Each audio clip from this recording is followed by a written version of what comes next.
Good morning.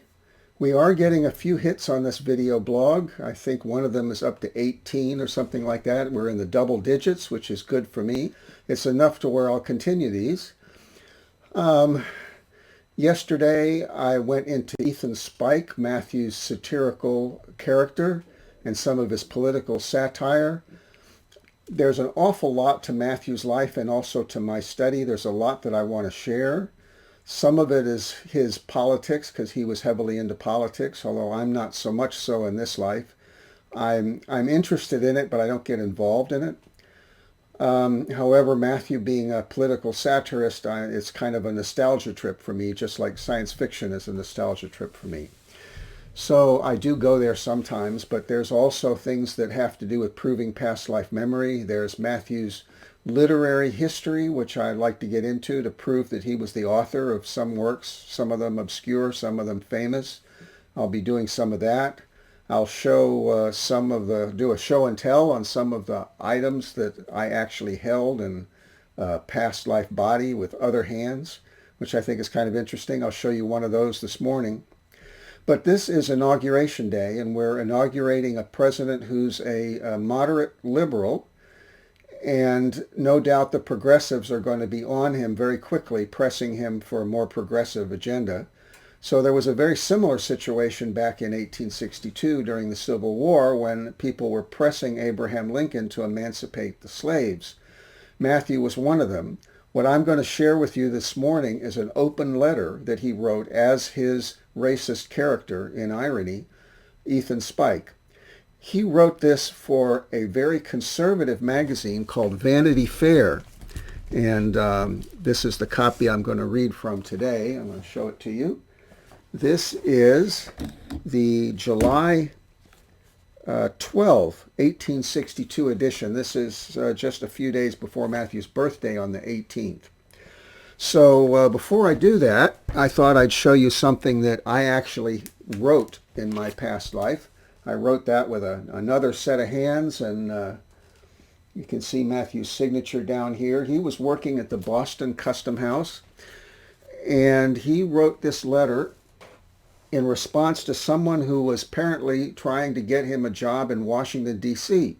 Now, Matthew had been exposed as the author of this edgy anti-slavery column, Ethan Spike, back in 1857. So he was no longer writing anonymously. And Washington, D.C. was pretty much pro-slavery, which is ironic given that it was the nation's capital, but it was. And he really didn't think it was very smart to move there, but he was very polite about it. So this is his letter as of November 12, 1863, to someone named Mrs. N. I don't know who this is. It's a short letter. He says, "My dear Mrs. N, I intended to see you today, but a most villainous cold prevents. Just as soon as I feel well enough, I shall call on you and consult with you about removing to Washington.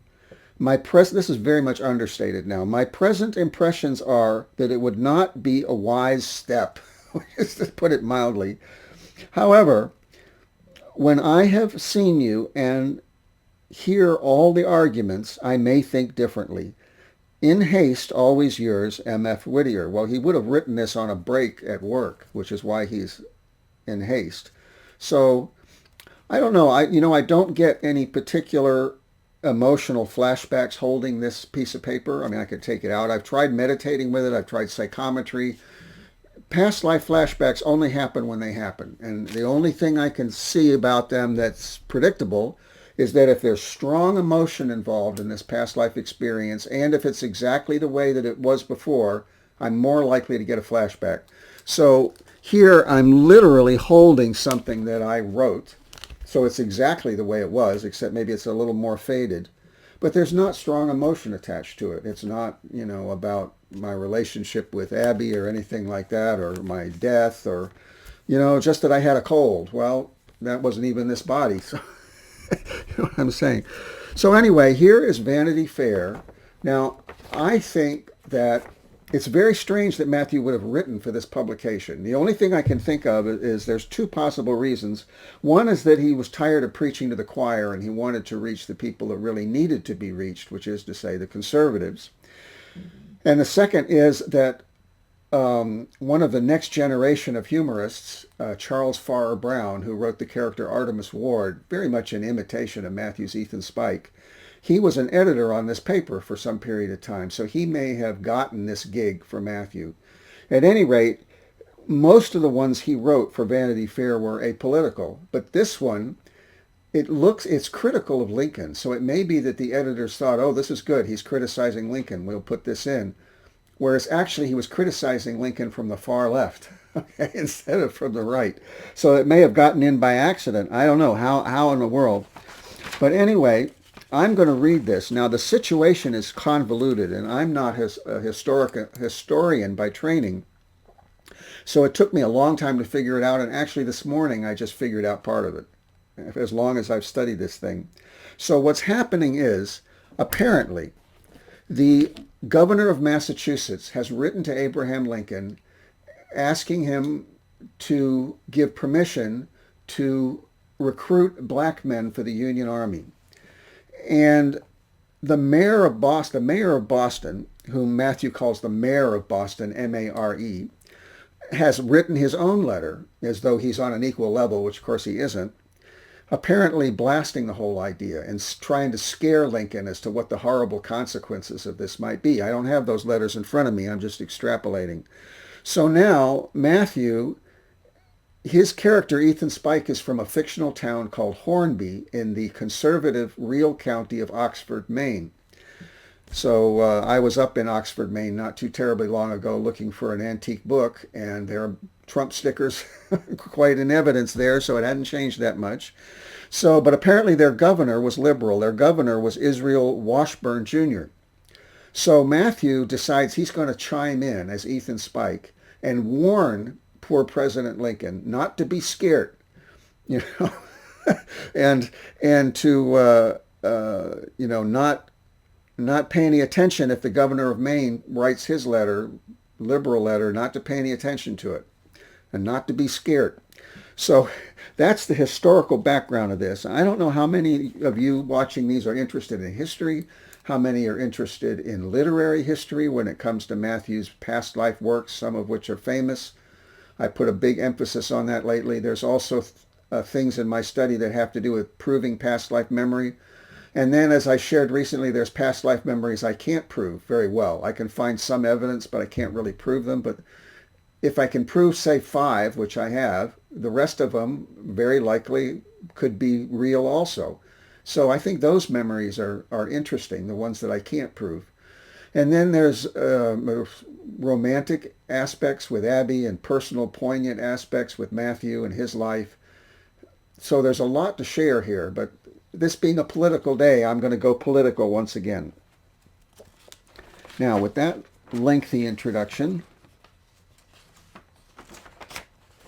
this is called Ethan Spike's Letter to the President from Hornby, June 25th, 1862. Now, this is all in dialect, and it's with deliberate misspellings and malapropisms, some of which won't come through. Some of which won't come through when I read verbally, but I'll point out a couple of them.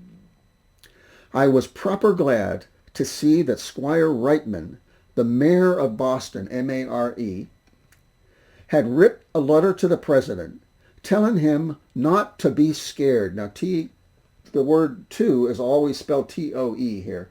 Not to be scared. And not to believe more than half what Governor Andrews said in that sarcy letter of his'n. I guess the president felt pretty slick when he got the mayor's letter.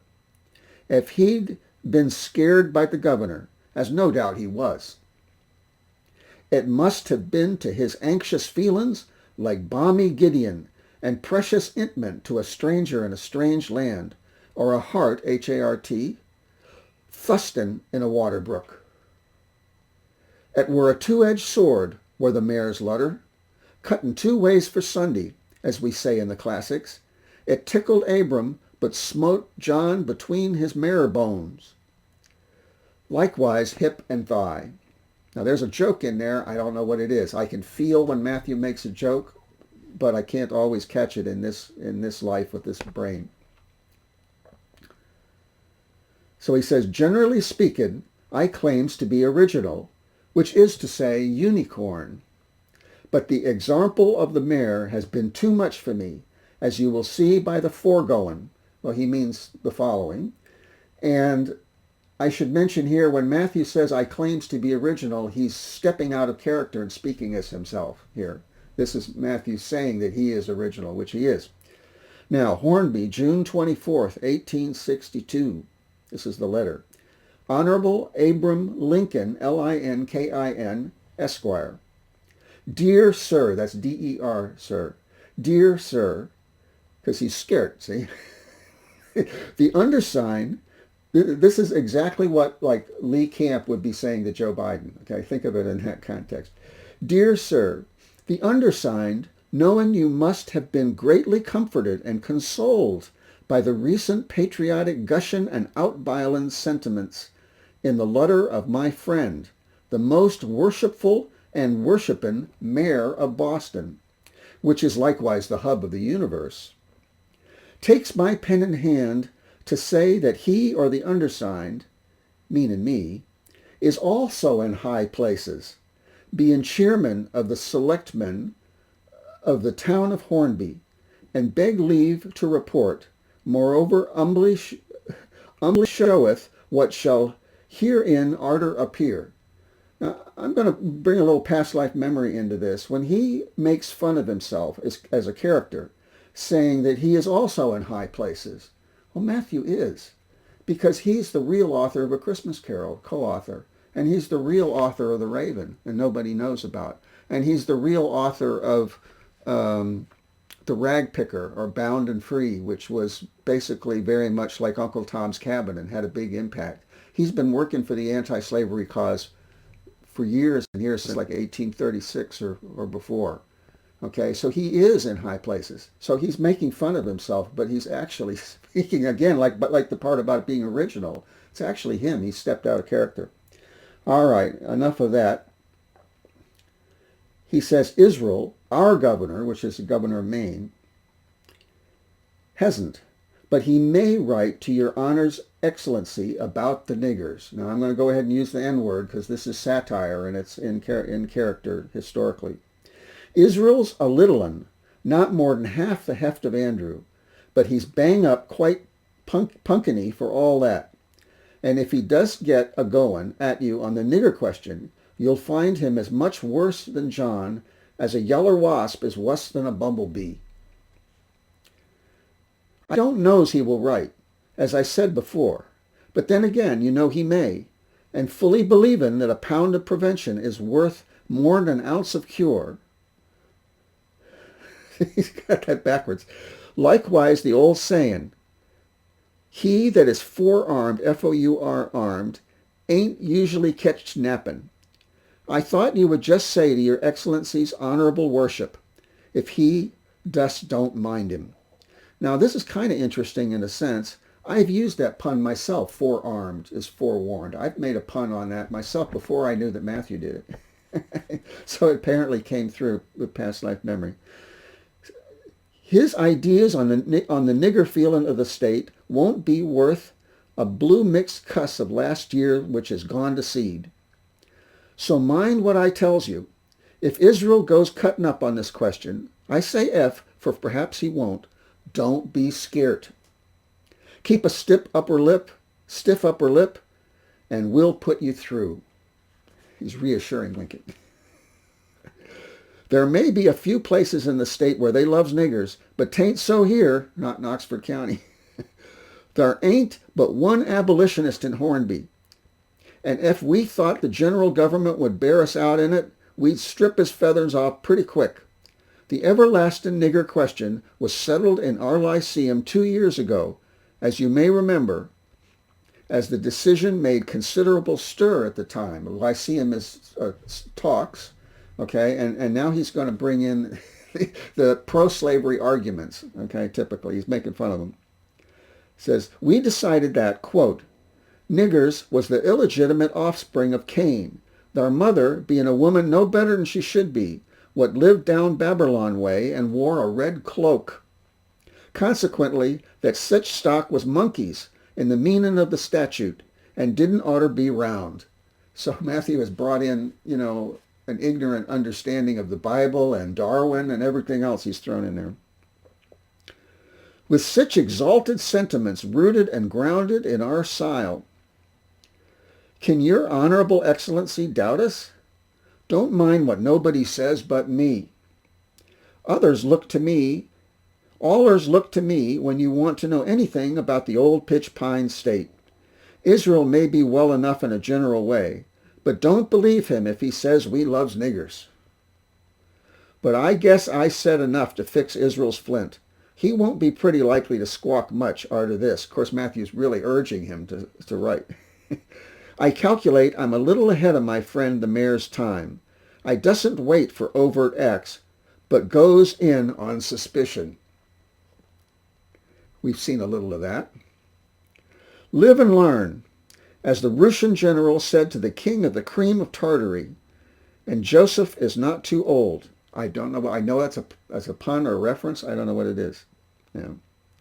I am, with high considerations, your supreme excellency's most obedient servant, Ethan Spike. Now, Abraham Lincoln is said to have really liked two humorists of his day. One of them, I believe, was Charles Farrar Brown and Artemus Ward, and another one was, now I'm a little nervous, I can't remember, but there was two. They were both imitators of Matthew from the next generation. And but he never mentioned Matthew, who was famous for Ethan Spike. Now we know why President Lincoln never mentioned Matthew. It's amazing he kept his job at the Custom House, and he did have to fight for it 2 or 3 times, and things like this is probably why. So that's what I wanted to share with you today. Matthew made a lot of contributions from behind the scenes, but this is one that he made right out in the open. As I said, he was already exposed as Ethan Spike in 1857. So I'll be sharing an awful lot of other things, and not all of them are going to have to do with politics. Some will have to do with the other categories I've mentioned. Hopefully you enjoyed this. Please tell people about this blog, and we'll see if we can spread the word a little bit, see if I can get up into the 20s instead of just the teens. And thank you for listening and watching.